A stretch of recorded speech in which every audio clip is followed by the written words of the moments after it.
Once you see what your pattern is with money, you actually can then apply it right back to looking at how you manage your time, how you manage your relationships, and how you manage your health and your energy. Because in and of itself, money is just a form of energy.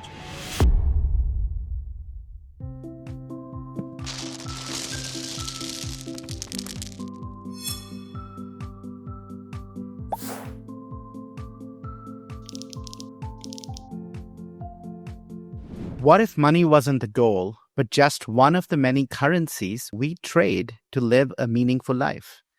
In today's episode, I sit down with Tom Shepard, financial planner and author of Money Isn't Everything. Everything is Money. Tom invites us to rethink wealth and money by expanding our view of currency to include time, energy, and relationships.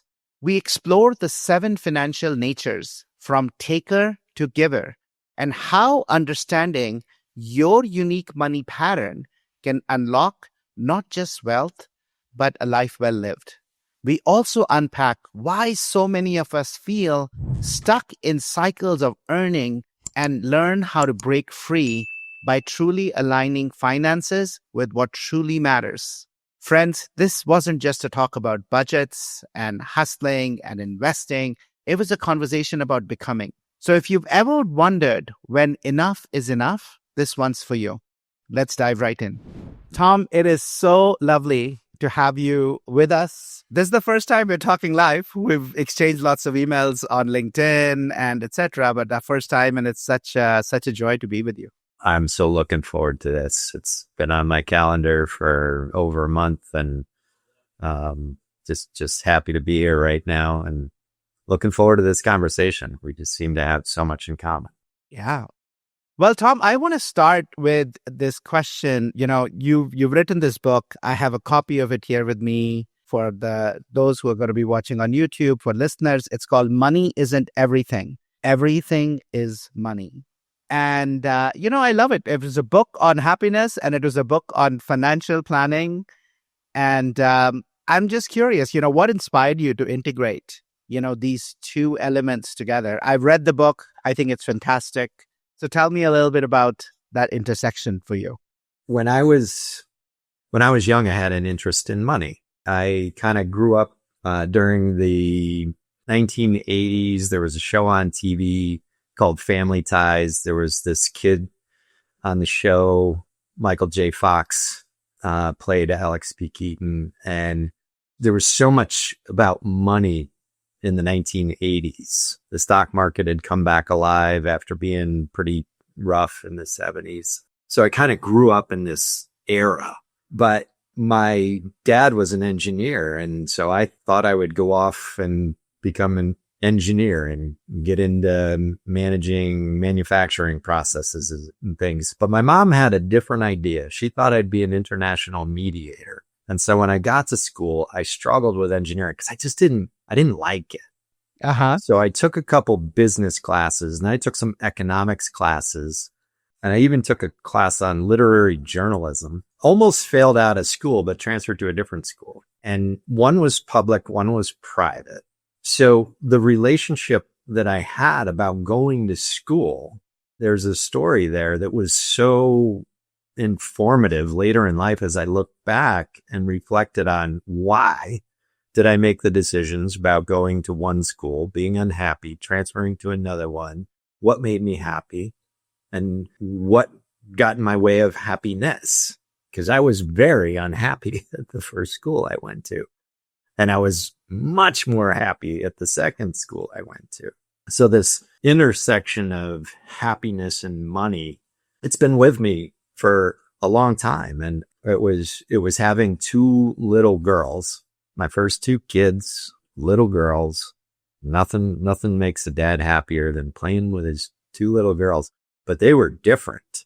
And so, obviously I was trying to figure out what makes each of them happy. Yeah.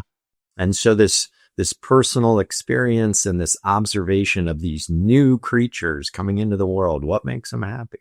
I love it. And, one of the things that I look through, and it shines through, right, that self-exploration and kind of really a very different perspective.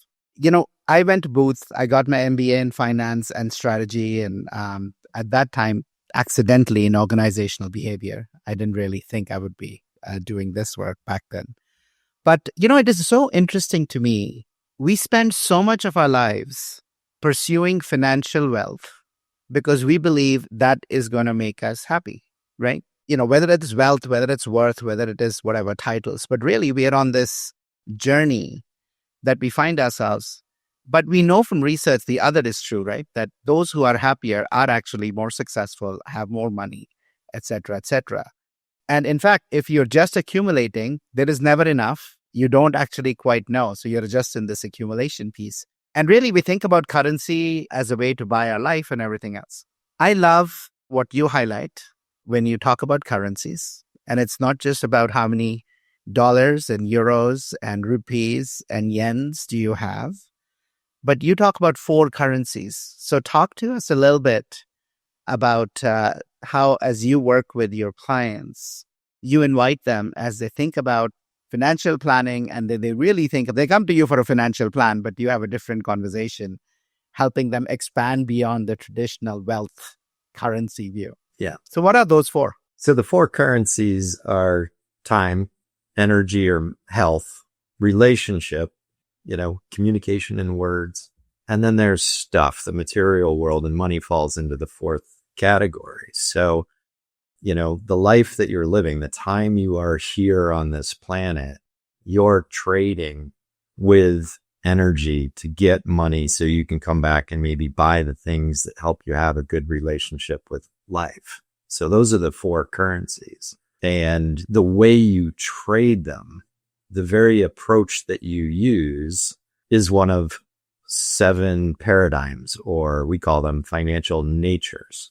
So when we think about trading time and energy to get money to come back and create a life, the way we do it is unconscious until we become aware of it.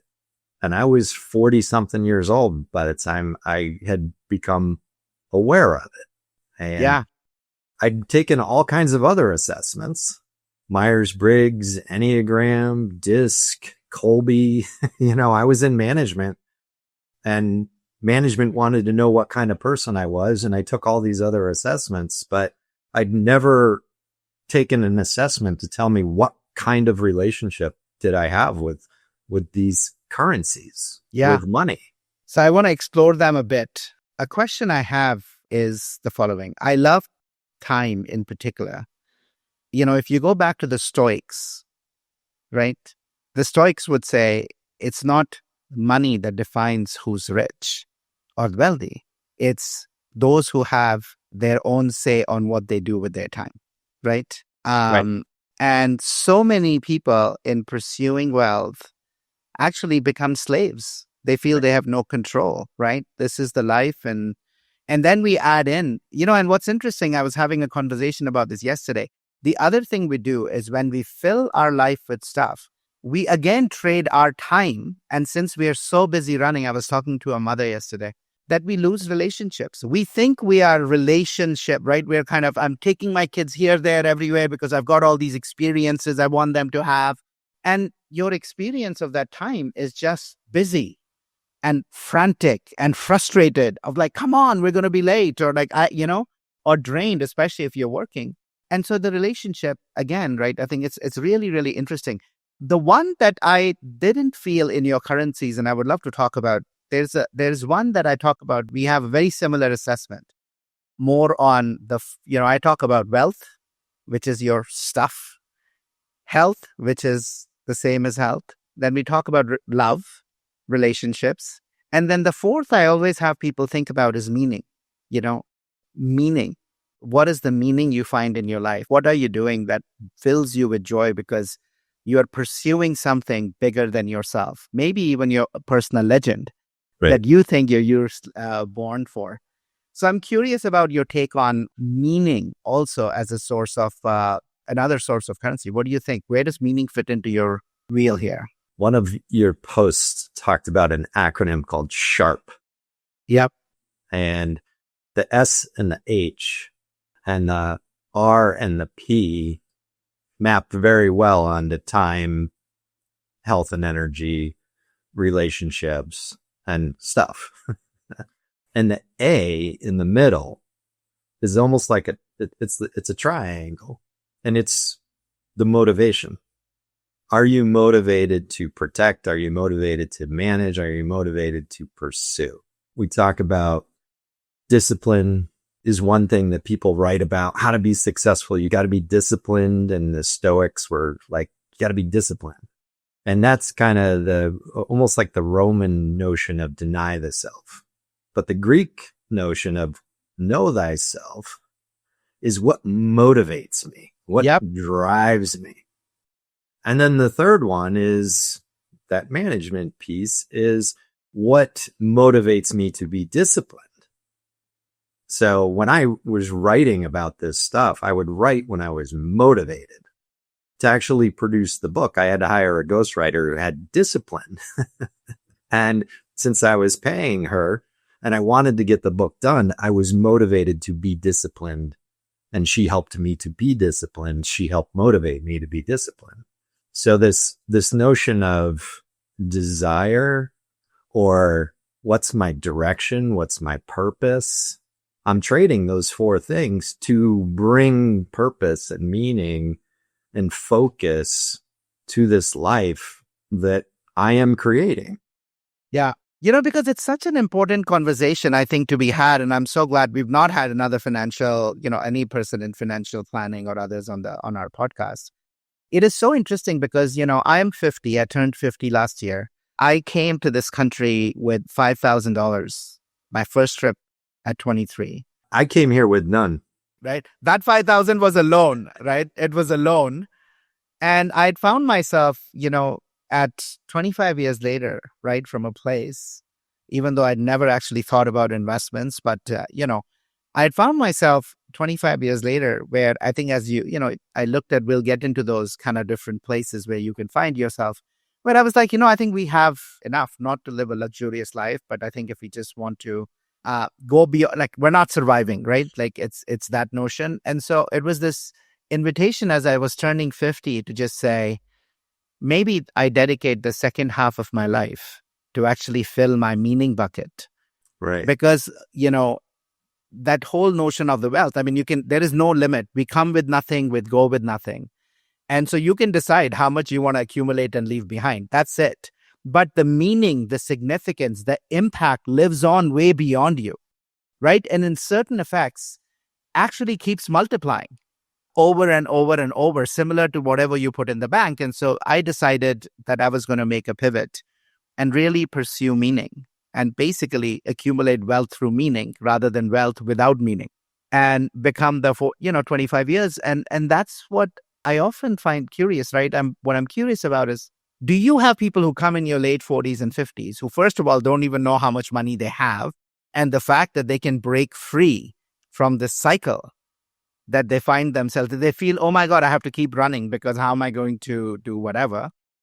That they actually have enough income, they have enough passive income, enough disposable income, that I think making a pivot towards looking at the other dimensions, maybe your relationships, maybe there is new love or deepening love because you haven't spent enough time.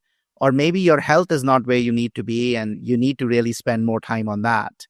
Or maybe with your time that is all going into work right now towards something else, maybe you redirect that time to pursue meaning of what you think you want. Like, I'm curious how those conversations come up and how do you handle them? Absolutely. I'm going to change names when I refer to people, but just for the sake of calling this one woman Jane.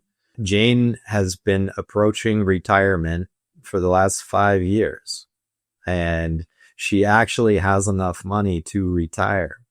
She even has a reason this year with a change that was implemented at work to get mad and want to retire. But she's so attached to working to this certain point.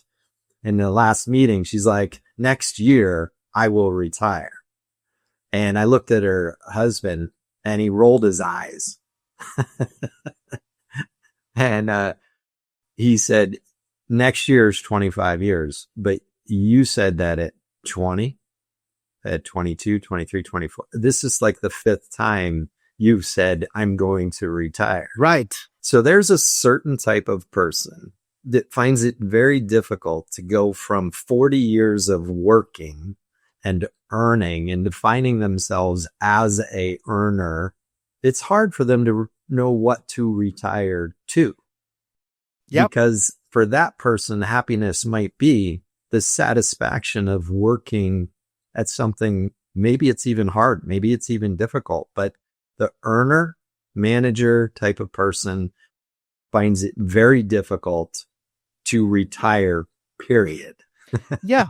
Even the definition of retire for me, I always talk about retire as change your tires, right? Rather than stop working, because that's scary. But like, what do you want to actually, what's the second race? We don't oftentimes choose our first race. We don't choose the first mountain, right? Maybe some of us do, but most of us, at least, in our generation, I became an engineer not because I thought I was going to be good at engineering. I didn't know anything about chemical engineering, Right. but that was my ticket out. I got into the entrance exam and pursued it. But I think as people approach around 20, 25 years, they come into their late 40s or 50s, if not earlier, if they've made the right choices. I think there is a choice that we can all make, which is, what is the second race that I choose to run? I didn't choose the first one, but what is that second or even potentially a third race, right? Like, people are living longer and longer. Yeah. There is no reason why we can't have a 40 to 60 and a 60 to 80, right? Or 80 to 100. I don't know how long people live, right? Right. It's so important to choose that race. But to do that, you need to know your financial nature. You need to know yourself. Because that race is very unique to you. Right. And how you make meaning is unique. So talk to us a little bit about, I love this, right? I'm a huge fan of assessments because they give you a mirror back. I took the one on currencycamp.com. You outlined 7 natures. And Right. I would love for you to kind of get into them a little bit and take us through each one of them, and so that the listeners can themselves start to figure out, hey, which of these am I? And of course, we'll put the link where people can go take the assessment on your website. So there's 7 financial natures. I was a math teacher for a little while, and I went to the blackboard and I said, how many relationships with money are there? And I drew a graph, and I drew, well, there's the nature, the relationship you have when there's not enough, right?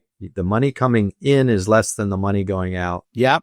That's a state of insufficiency. It comes with a certain energy. And we decided that if you had that relationship with money and you enjoyed it, you liked it, you thrived in that environment, we would call that the taker.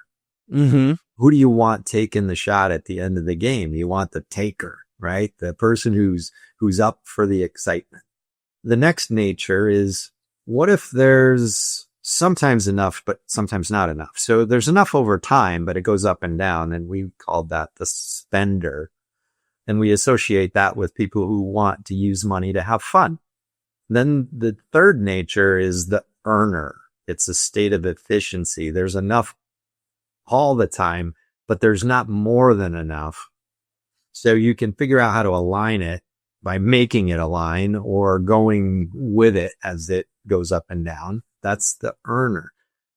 The saver is the person who's happy to have some money in a savings account. I was talking to a woman who she viewed her savings account as sacrosanct. And when I told her that a 401k loan is not a loan and it's not savings, all of a sudden she was like, well, I should have used that to buy a house. And, she couldn't think outside of her own box as a saver but as soon as she identified a different pot of money as something other than savings, she would relate to it differently.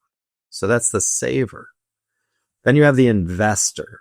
The investor tends to be a creative type. They're looking to produce other value, maybe income off of their savings. And then the levers are the ones who use that extra money to try and make life simpler, make it easier, turn it into a system. They're looking at leverage, not debt, leverage. And then the last one, and again, it's the last one because I just started at a certain point, but there's no hierarchy, but there's an order. So it's more like a circle, but the last one is the giver. And the giver is the person and a state of being where you now have enough to meet your needs. So you have some extra that you can give away. And I was talking to a lever who was trying to understand giving. And I said, do you give? He said, yeah, I give. It doesn't work. I said, that's investing. That's funny.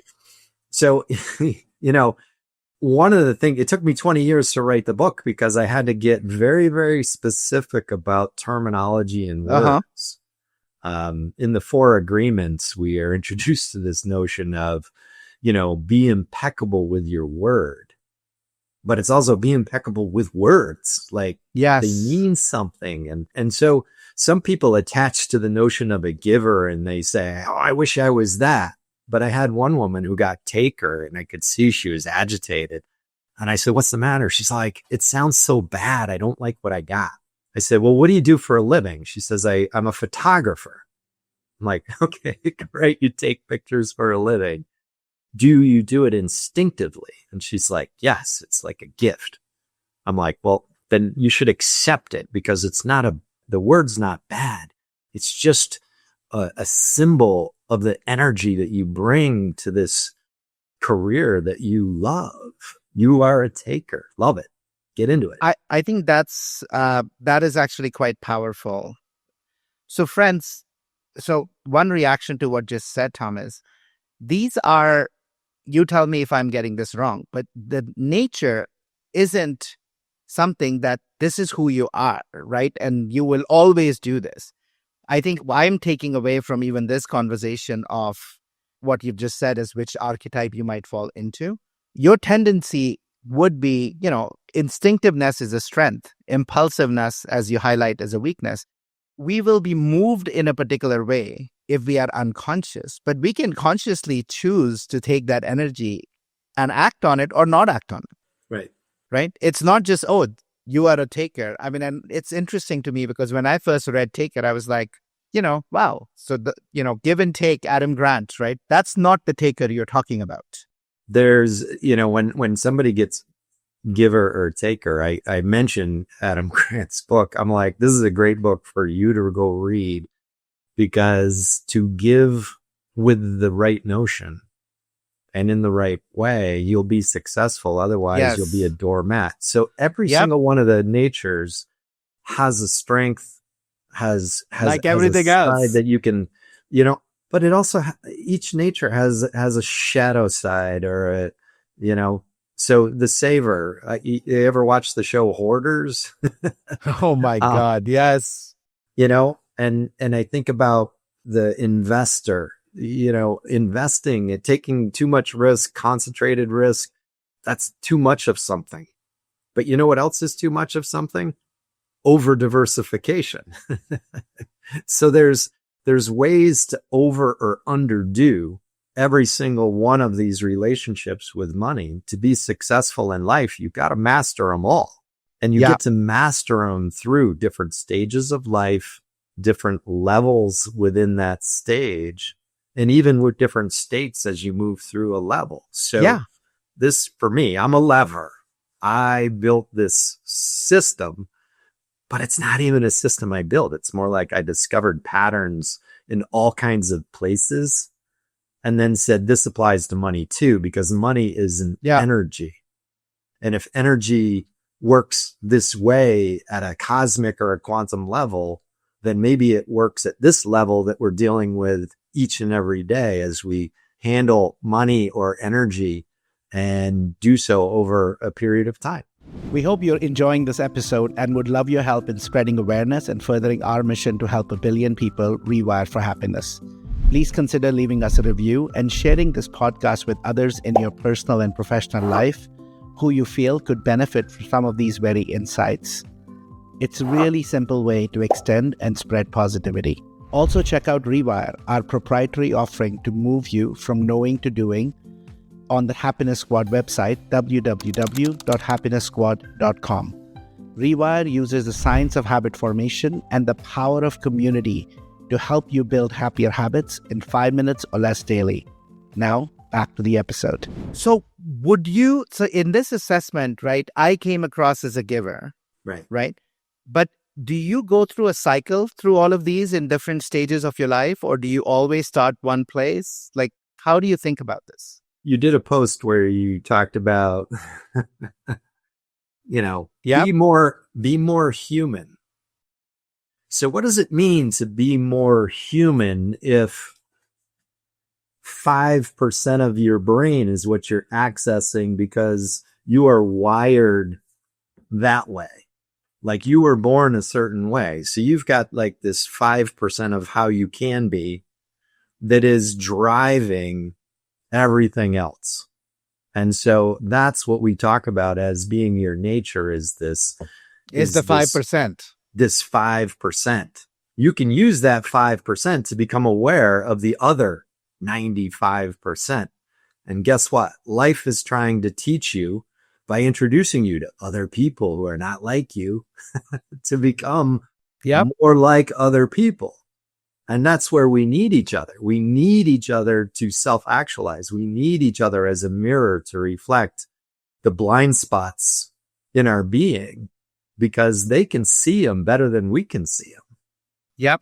I hurt my neck a while ago, and now to like try and turn, it's an effort. But even peripheral vision is black and white. So you're aware, but it's only what you put your attention on that becomes color.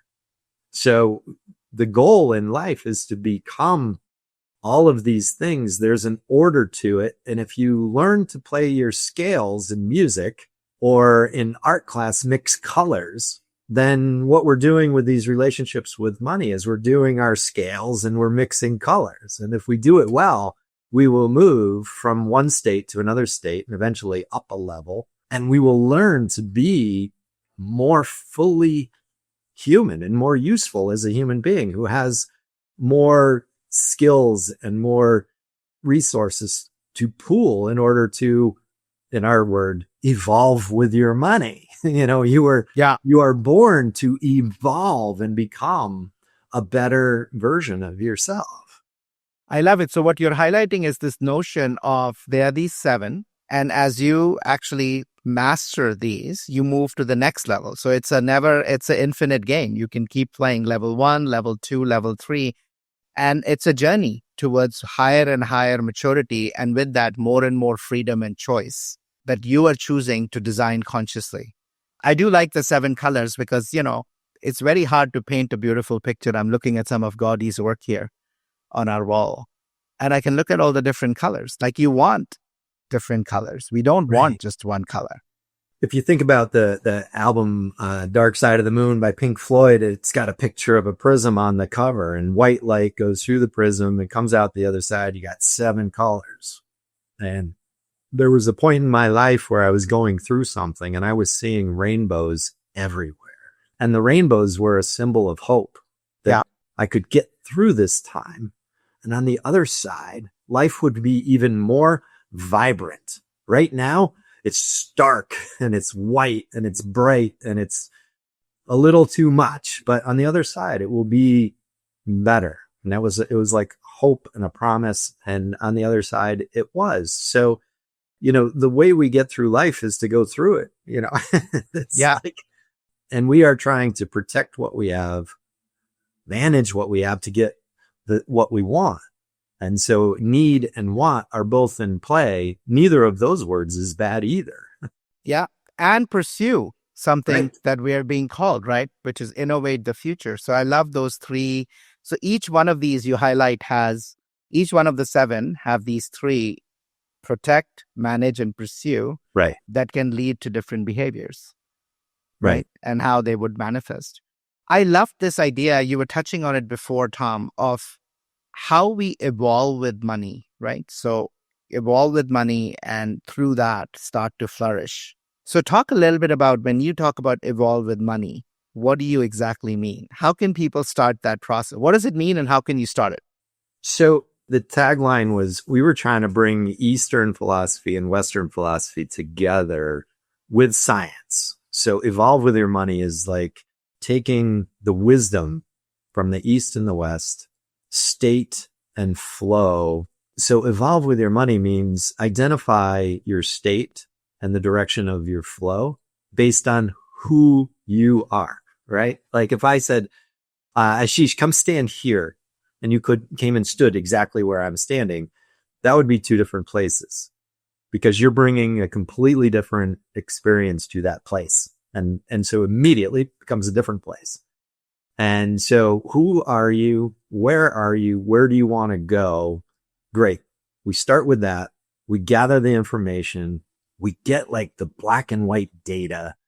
And then we start to ask you, who do you want to go with? When do you want to start the journey? You know, we just keep working through a process that helps you begin to identify all the moving parts and pieces and how to put them together so that they are ordered enough to follow your own personal journey. And that's something you can do with money so much better than you can with time management and energy management and relationship management because it's so black and white and material. You can get it out of your head onto a piece of paper. Once you see what your pattern is with money, you actually can then apply it right back to looking at how you manage your time, how you manage your relationships, and how you manage your health and your energy. Because in and of itself, money is just a form of energy. And so is time. And so are your words that you use to describe to somebody else the relationship you're trying to have with yourself, with them, and with this world. I love this picture that you have in your book where you show one of the levers, right? One of the 7, where it's all of them there are these wavy lines and they're pointing from the left to the right, but one is top to bottom. And you talk about this notion of stuckness. Right. So if you're stuck, then you're not flowing. If you're flowing, you have a choice. And over time, as you shift from needs to wants, you have a chance to level up. But you can't level up if one or more of those are stuck. So how does somebody unstick them? So in the book, the lever that's the dial that's turned the wrong way, right? So if I'm trying to flow in a certain direction and I keep banging my head against something and I'm looking to have a breakout, a breakthrough, or avoid a breakdown, then I need to be able to define the thing that I'm experiencing. That picture comes from yoga, right? So if I'm moving my energy through 7 chakras and it's cycling back around and my energy is good, but all of a sudden it gets turned sideways and shut off, then I'm going to have problems that are related to that lack of flow. Yep. It's the same thing with money. So if my issue is I cannot save money, and the reason that you can't save money is because you're looking backwards at your life and you're looking at your experience with money, and the language you're using is to describe the experiences that you had with money. The story that you're telling is looking backward, and you're not actually looking in the right direction to solve the problem, because the problem isn't where you were or where you are. It is where you're going. And as soon as you turn and look in that direction, you've actually turned the dial. Now, the question is, I can take the next step, but what is the next step? And then what's the step after that? And oftentimes what people are doing is they're taking the step that runs them into that wall, and then they retreat and they go back. So instead of living a cyclical life where patterns are similar, they end up going in a circle. So it's like a rudderless ship will go in a circle. If you wander around in the woods, you will go in a circle unless you are able to anchor yourself to items that show you the direction you're trying to go and accept that the next thing that you have to do is take that next step in the direction of where you want to go. Yeah, no, I love it. And it's so intuitive, but I've never seen it, first of all, beautiful meld of East and West, but also in how you outline, right? It's so logical, but it is yet, I always say simple, common sense is not common practice.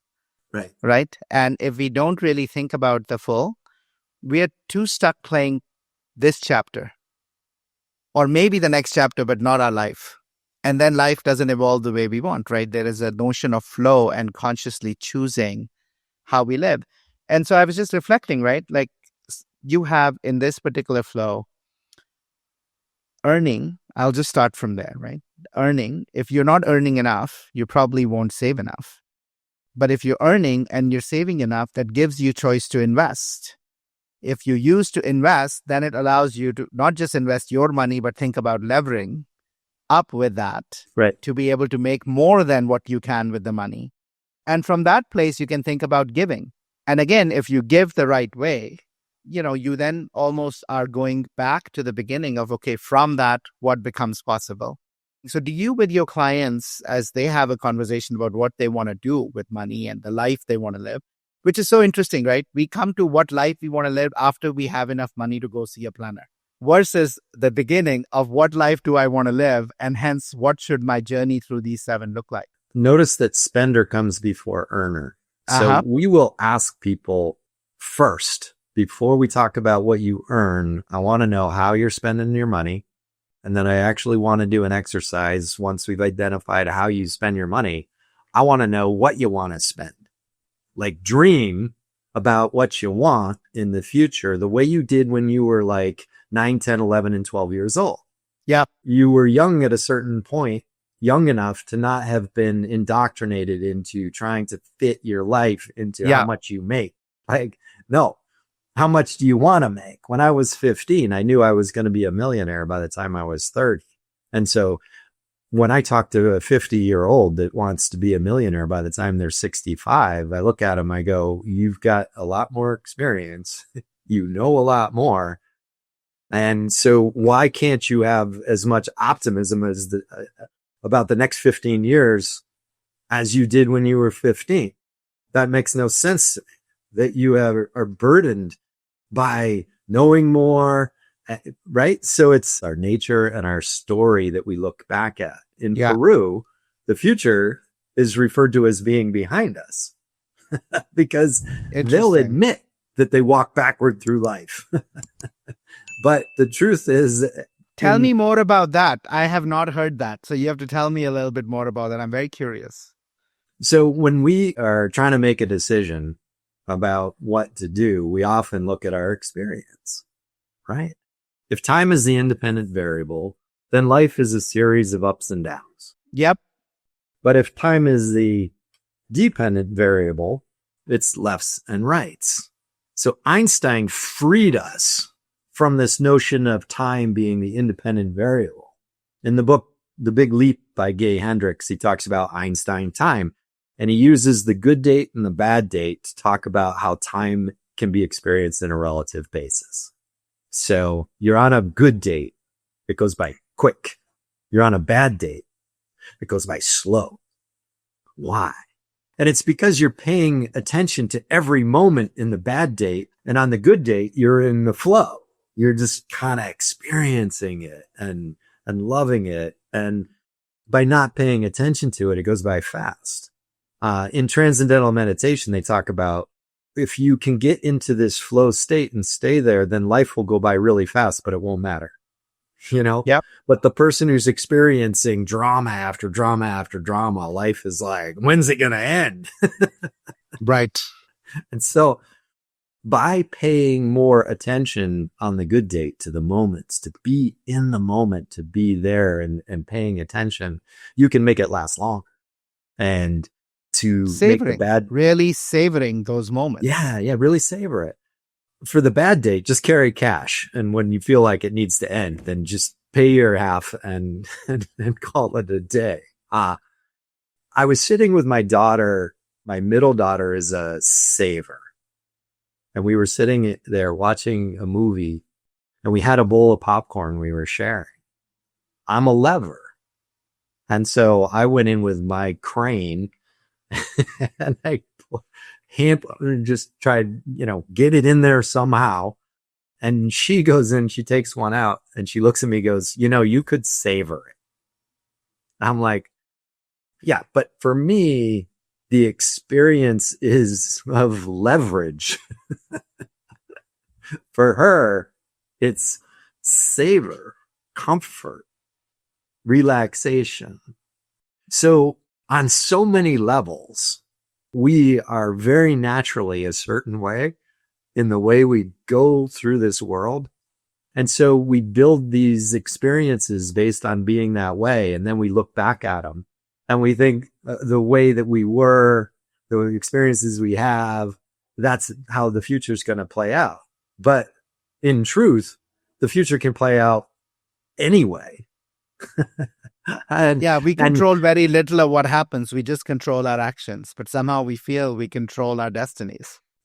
So I was, in some respects, I kind of left behind my engineering degree, but I've come back to it more recently because this whole notion of quantum mechanics, quantum physics. So we have the 4 basic building blocks of evolve with your money. And we have 4 basic building blocks to DNA. Mm-hmm. And we have 4 basic forces. So we have electromagnetism, we have gravity, we have the strong force, we have the weak force. And so I was trying to figure out, what's the weak force? The weak force is love. Mm-hmm. The weak force is the one that gives us direction. The weak force on a ship is the rudder. It's not gravity, which is holding the ship on the planet. You know, it's not the power that's being burned to drive the props. The weak force is the rudder. And so these 4 things are what we trade. We trade them to get more. We trade to manage. We trade to protect, and we do it at different levels. Yeah. And that pattern is everywhere. And it is most material when it shows up in your money. And so we used to have this. This was the first cover. Yep. And we were stressing the 4 currencies. But the reality is the personal assessment of knowing yourself, that's really where the journey begins. 100%. I mean, I couldn't agree more with you. And it's so interesting, right? So we had in Rewire, we talk about those wealth, health, love, and meaning as where you are, and then say, okay, what do you want more of? What do you want less of? And then, we usually take people to through those 9 hardwired for happiness practices. And self-awareness is at the center of it, right? Of the sunflower for a reason. You can't access anything unless you're aware. And so I love it. I think your book resonates a lot with me because of this really focus on starting from where you are and who you are. And from that, making choiceful actions, as you say, from what motivation states do you operate and how do you, in a structured way, continue moving forward. So, Tom, I think this was a good date because I didn't even notice that we are 45 minutes into a conversation and we can go on and on. But my friend, as we bring this to a close, what advice would you have from your so many rich years of experience working with clients? In the end, we all want to flourish, not just be happy, but want to flourish, right? Grow, do work, contribute to the world, take care of our health, have relationships. All of these collectively, as you say, these different currencies, give our life meaning. If we are growing all of these dimensions rather than just one, I would call it flourishing. Rather than just, I have lots of money or I have lots of relationships, but I'm always struggling or I don't have health. What advice would you have for people? I would love to end with that. If you want to flourish, how should you think about financial planning as an important lever to actually help you flourish? Money is just an energy. And, what's not in the book, because I had to, the book had to stop at some point, right? This is a pattern that's in everything. So, but it had to stop at a certain point. But what's not in the book is this notion that we live through different life stages. And so one of the first things you can observe about yourself is, what life stage am I in? Like, am I in the allowance stage where my parents allow me to do things? Or am I in this creative stage? Or am I in this stage where I'm trying to find more meaning? Right? So we go through these different stages. And based on how we're wired to do money, there's certain stages of life that are going to align with that in a more synchronous way. Like when I was raising little kids, there was a point in their upbringing where we were on the same page. Like, I had a mattress I was trying to get rid of, and I put them on it, attached it to a lawnmower, and we drove that thing all over the place. We were playing and we were having fun. Yeah. And then they got to an age where I didn't know really quite how to relate to them. That's the same thing with your money. But if you can identify it and see it, and that's what I think our whole process helps people to do, is visualize something that seems invisible. Yeah. And take it from underneath the table and put it on the table. That if I have a spouse who manages money or has a relationship with money that's different than mine, then take the financial natures assessment, know your nature, know their nature, and start to have a dialogue around curiosity for what it's like to be like the other person. What's it like to live your life preferring a type of relationship with time and money and health? It was easier to do with my children than it was my spouse. Yeah. But it's more important to do it with your spouse. And if you don't do it, then you're going to do it when it's required. And the only time I can think of when it's required is when you're going through a divorce. Yeah. Well, thank you for this beautiful work. With that quote of money is just energy, this book, Money Isn't Everything, Everything is Money. I invite our listeners to go check it out, take that assessment. People look at what do you want to achieve in life and where your finances are, but very rarely have I seen somebody that says, what is your financial nature, right? Where are you? What are some of the things that are your strengths, weaknesses? And this notion of playing the up-level game continuously. So I really, really enjoyed it. I think it's a beautiful way for us to have a different relationship, not one of scarcity, but one of abundance. And know that if we play the game right, we can constantly level up, not just in one aspect, which is money, but in all the other aspects, because we can't take money with us. No. Right? It's nothing that we can take, but money is what we do with it. And what we do with it is relationships, meaning, health, and, freedom, time, right? Time to be, right? Being able to get that choice of where we want to spend our time. Tom, this was incredible. I'm so excited to have met you. And thank you for following our work. I love yours. And hopefully together we can help 1 billion people flourish, my friend. I look forward to remaining entangled. Thank you. That wraps up another episode of the Happiness Squad podcast. We hope you found the insights actionable to enhance your journey towards happiness and fill your life with more joy, health, love, and meaning. Please consider leaving us a review and share the podcast with anyone in your professional or personal life who you feel will benefit from some of these very insights. It's a really simple way to extend support and spread positivity. Take care, and remember, happiness is a choice that's available to you moment to moment in the here and now. Take care and see you next week.